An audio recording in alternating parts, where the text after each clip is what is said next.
Hey y'all, and welcome back for another video. My name is Bianca. I'm a clinical pharmacist in the ambulatory care space.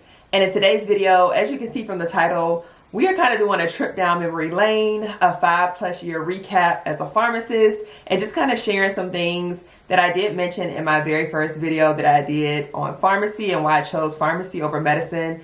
I'll be kind of reflecting on those to see if they still stand true, if there's anything I would change, if I could go back, all the things. So if you are interested in that, stay tuned. Get your life, plan it out. You can go as far as you can dream. Edges laid, curls popping. She's a doctor of pharmacy. So before we get started with today's video, I do pharmacy videos amongst all the other videos that I do: natural hair, vlogs, product empties, beauty, all the things, try on hauls. So if you're interested in just pharmacy, I definitely have a dedicated playlist with all things related to pharmacy, residency, the career, jobs that you can hold as an ambulatory care pharmacist. A lot of good topics that actually do really well on YouTube. So if you have any questions or if you're interested in learning more about pharmacy, please leave them below in the comments. I do read y'all's comments, and I do try to cater my videos to topics that I get a lot of questions about. So without further ado, let's go ahead and get into the recap. Before I filmed this video, I did go back and watch my Why Did I Choose Pharmacy Over Medicine video and wrote down the reasons that I mentioned. And I want to just circle back on some of those reasons now that I've been in the profession for 5+ years. So the first thing that I mentioned was pharmacists are front-facing healthcare professionals, meaning we spend the most time with our patients. And to this day, I strongly still believe that we spend the most time with our patients. And though I've only been a pharmacist for 6 or 7 years, girl, I'm not about to do the math right now, but 6 or 7 years at this point, I've held 3 different positions, so 3 different jobs.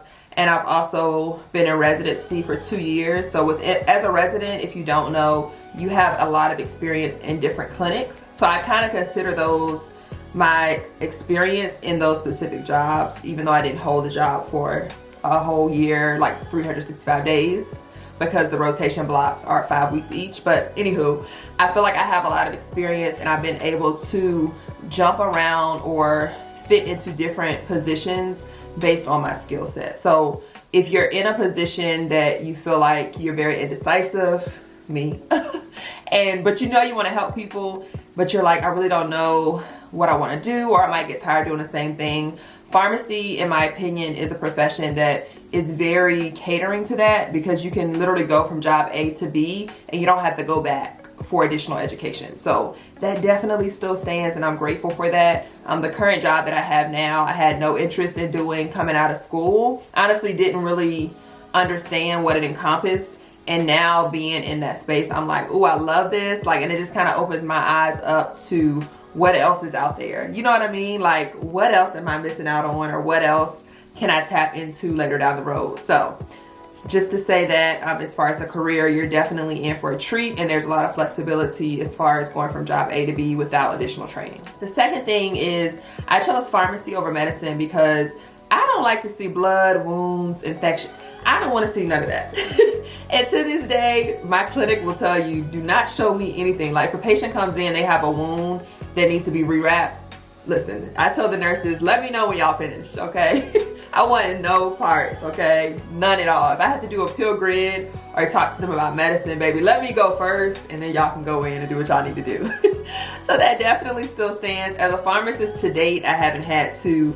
The most invasive thing that we do is vaccines. And I mean, yes, you might see skin exposed, but it's really just a shot in the arm, in the muscle, or subcutaneous fat, and you're good to go. Or if you're like teaching on an injectable, you might see stomach, but other than that, you're not really, it's not invasive. You're not doing any surgeries, you're not doing any wound care, none of that. And if they do have any of those issues, you definitely are gonna refer out to primary care. So we love a little refer to primary care. And in my clinic, I actually work with the physician, so I can easily say, hey, Dr. So-and-so, can you come take a look? Because as for me and mine, no ma'am. No ma'am. So that's the second thing I will say. Third, I will say overall, I keep realizing that there's so much more to learn in pharmacy, and things are ever changing, which definitely allows me to stay on my feet. I feel like some professions you get in and it's redundant and you're not challenged.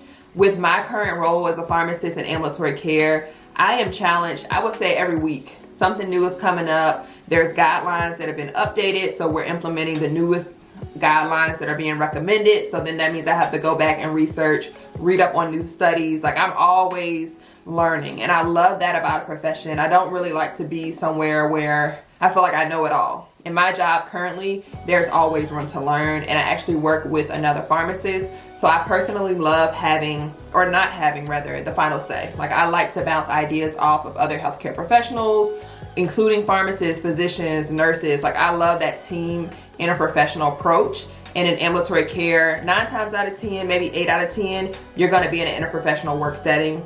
Out of all of my jobs that I've held so far, there was only one job that it was all pharmacists. But the other jobs currently I work with nurses, social work, nurse practitioners, physician assistants, and physicians, like the whole 9. And respiratory therapists too at one of my clinics. So it's literally like, if you have a question, they'll come to you with pharmacy questions or medication questions, and you can go to them with questions that you might need help navigating. So I really, really like that team approach. And I think in today's time, a lot of healthcare professionals are valuing pharmacists way more. Like, they know the value that we bring. We really have that patience to speak with the patient. No pun intended on that. Patience to speak with the patient. But we have patience to really have that one-on-one time with our clients, our patients. I say clients, girl. Our social worker at work always says clients, but patients.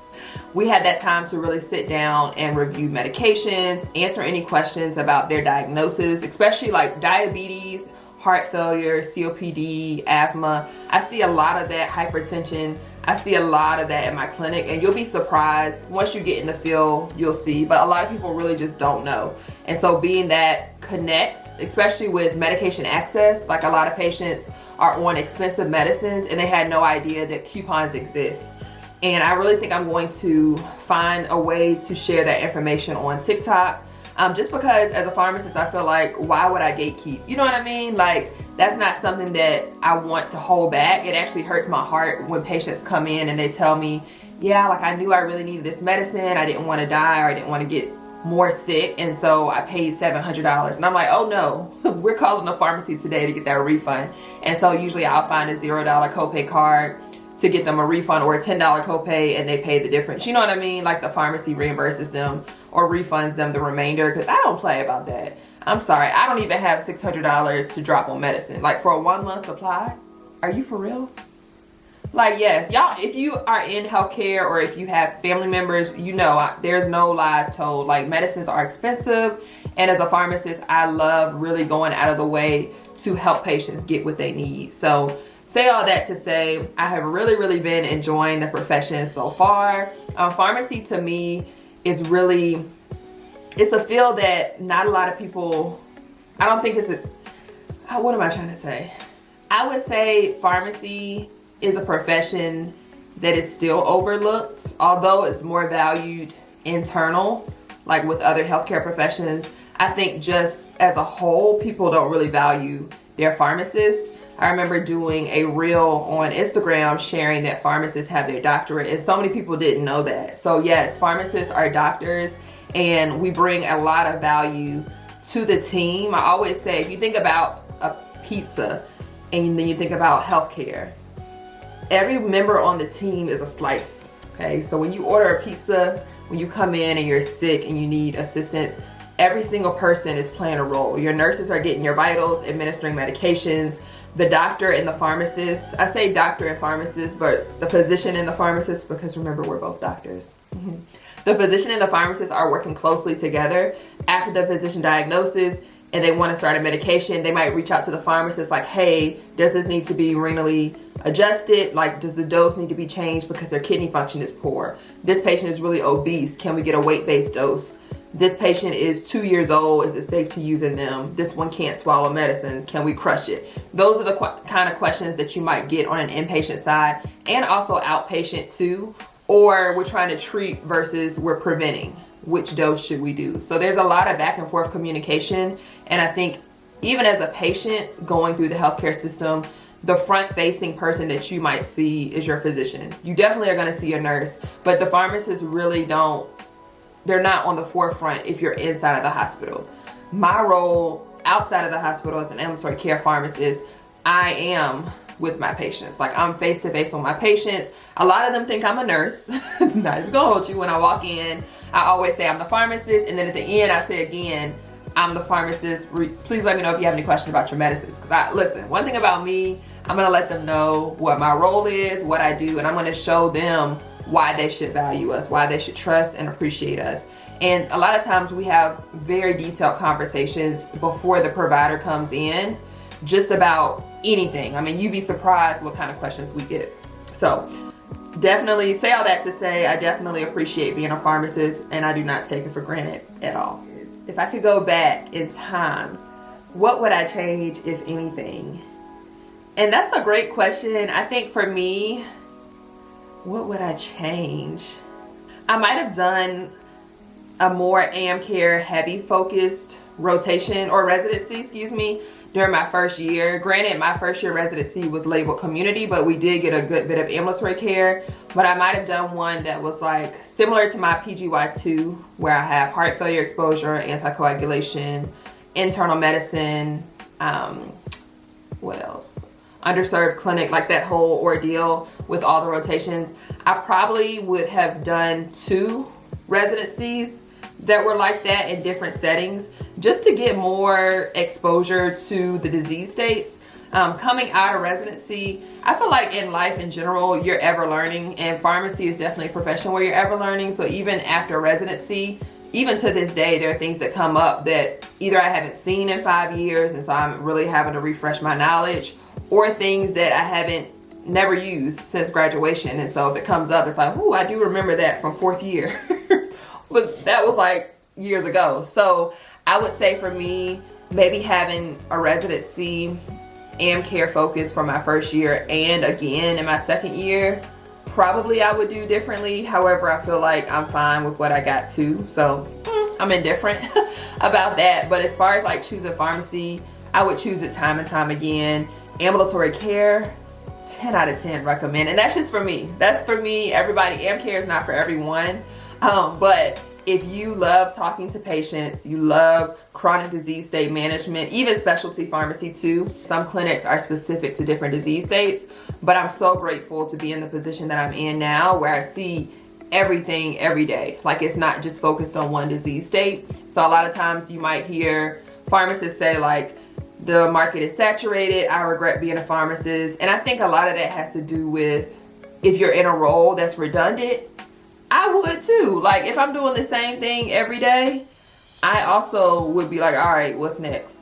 You know what I mean? So I would say take all of that with a grain of salt. When you hear people talk bad about the profession, just remember, even when you hear people talk good about the profession, just remember it's all what we believe. It's all subjective. And so when y'all think of what you want to do once you finish pharmacy school, or if you're considering going to pharmacy school, look at it for yourself. I recommend that you shadow. If you're already in pharmacy school, you can definitely shadow. If you're not, you can also reach out to your local pharmacist, see if you can shadow, or if you know someone that knows someone, see if you can get into the health system just to kind of see what we do day to day. I think that would be very beneficial, so you can have hands-on experience and see for yourself. They also have programs available through the different schools of pharmacy, where you basically can come on campus for a day and kind of see what you'll learn as a pharmacy student, the things that they do in lab, like you'll be able to make a formulation, a cream, an ointment, that type of thing. In my current role, I don't do, we call that compounding. I don't do any of that. So again,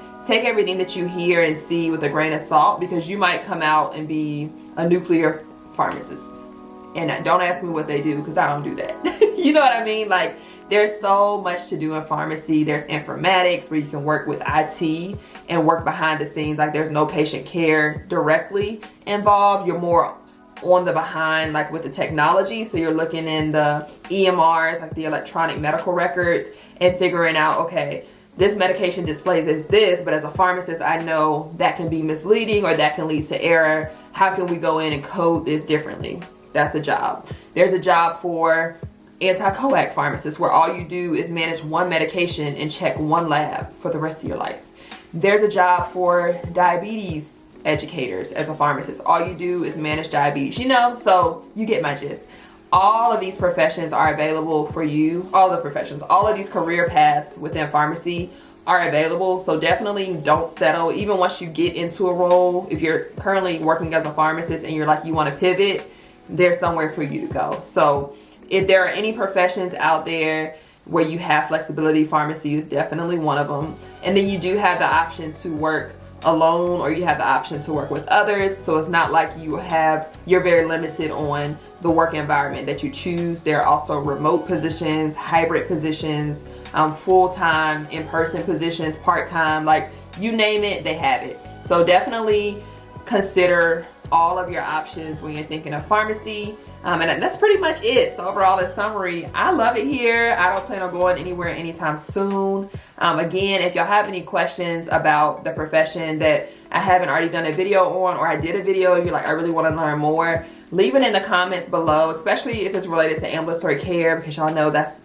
my wheelhouse. So I can speak about am care all day, all night. But that's pretty much it for today's video. Thank you guys so much for watching. If you have anything to add, or if you want to send me a personal email, my email address is drmycurls@gmail.com. If you have something that you don't feel comfortable putting in the comments, definitely reach out to me via email. And other than that, thank y'all so much for watching. I'll see y'all on my next one. Bye.